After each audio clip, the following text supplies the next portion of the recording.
नमस्कार शेतकरी बांधवांनो, तुम्ही पाहत आहात आपल्या हक्काचं चॅनल आणि आज आपण घेऊन आलो आहोत शेतकऱ्यांसाठी अत्यंत महत्त्वाची आणि मोठी बातमी। राज्यातील लाखो शेतकऱ्यांचे लक्ष लागून असलेल्या कर्जमाफी आणि 50,000 रुपये प्रोत्साहन अनुदानाबाबत मोठी चर्चा सुरू आहे। अनेक शेतकऱ्यांच्या मनात प्रश्न आहे की नेमकं कोणाला लाभ मिळणार, कोणत्या अटी आहेत आणि पैसे कधी मिळणार। आज आपण याच विषयाची संपूर्ण माहिती जाणून घेणार आहोत।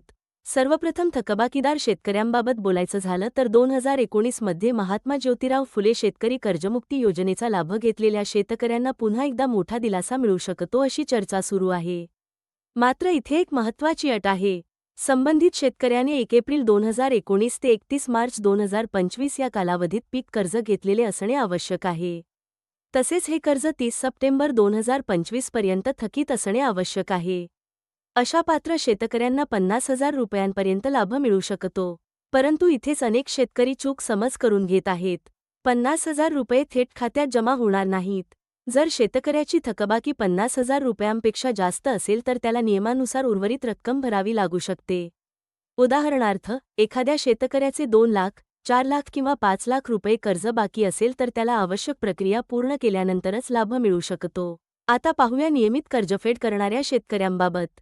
जे शेतकरी 2022 ते 23, 2023 ते 24 आणि 2024 ते 25 या वर्षांमध्ये नियमितपणे कर्जफेड करत आले आहेत त्यांच्यासाठी देखील आनंदाची बातमी आहे। या शेतकऱ्यांना 50,000 रुपये प्रोत्साहन अनुदान मिळू शकते। मात्र त्यासाठी किमान 2 वर्षे नियमित कर्जफेड झालेली असणे आवश्यक आहे। याशिवाय 2025 ते 26 आणि 2026 ते 27 या वर्षांमध्येही कर्जफेड नियमित असणे गरजेचे राहणार आहे। जर कर्जाची एकूण रक्कम मुद्दल आणि व्याज मिळून 50,000 रुपयांपेक्षा कमी असेल तर प्रत्यक्ष थकीत रकमेइतकाच लाभ मिळू शकतो। आता सर्वात महत्त्वाचा मुद्दा, फार्मर आयडी। राज्य शासनाच्या ॲग्री स्टॅक किंवा फार्म एड उपक्रमांतर्गत नोंदणी करणे अत्यंत महत्त्वाचे ठरत आहे। भविष्यातील अनेक शासकीय योजना, अनुदाने, कर्जमाफी आणि प्रोत्साहन लाभासाठी फार्म एड आवश्यक असू शकतो। त्यामुळे ज्या शेतकऱ्यांनी अद्याप फार्म एड तयार केलेला नाही त्यांनी तो तातडीने तयार करून घ्यावा। शेतकरी बांधवांनो, सोशल मीडियावर अनेक अफवा पसरवल्या जात आहेत। त्यामुळे कोणतीही माहिती मिळाल्यानंतर तिची अधिकृत खात्री करणे आवश्यक आहे।